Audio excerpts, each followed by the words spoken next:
चला आज न फाटता तुटता कोणालाही सहज लाटता येईल असा कांद्याचा टेस्टी पराठा बनवतोय। त्यासाठी बारीक चिरलेला कांदा, बारीक चिरलेली कोथिंबीर, मिरची पावडर, धने पावडर, भुना जिरा पावडर, चाट मसाला, थोडीशी हळद घालून छान मिक्स करून घ्यायचं। मीठ घालायचं नाही याच्यावरती। एक चपातीचा गोळा घ्यायचा। पहिल्यांदा तर चपाती छान लाटून घ्यायची। त्याच्यावरती आपण बनवलेला मसाल्याचा कांदा असा छान पसरून घ्यायचा। नंतर वरून थोडंसं मीठ पेरून घ्यायचं। मीठ आधीच कांद्यामध्ये घातलं तर कांद्याला पाणी सुटतं आणि पराठा लाटताना लाटणं पोळपाटाला चिकटण्याची शक्यता असते, म्हणून मीठ नंतर घालायचं। नंतर असा रोल बनवायचा। कडा याच्या बंद करून घ्यायच्या।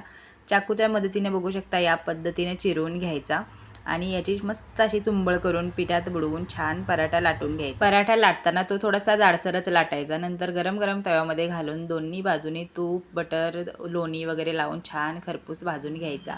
बघू शकता मस्त असा कांद्याचा पराठा तयार आहे। घरात कुठलीही भाजी नसते तेव्हा असं मस्त चमचमीत बनवून खायचं, दहीसोबत एन्जॉय करायचं। चला आता पटकन सबस्क्राईब करा बरं का।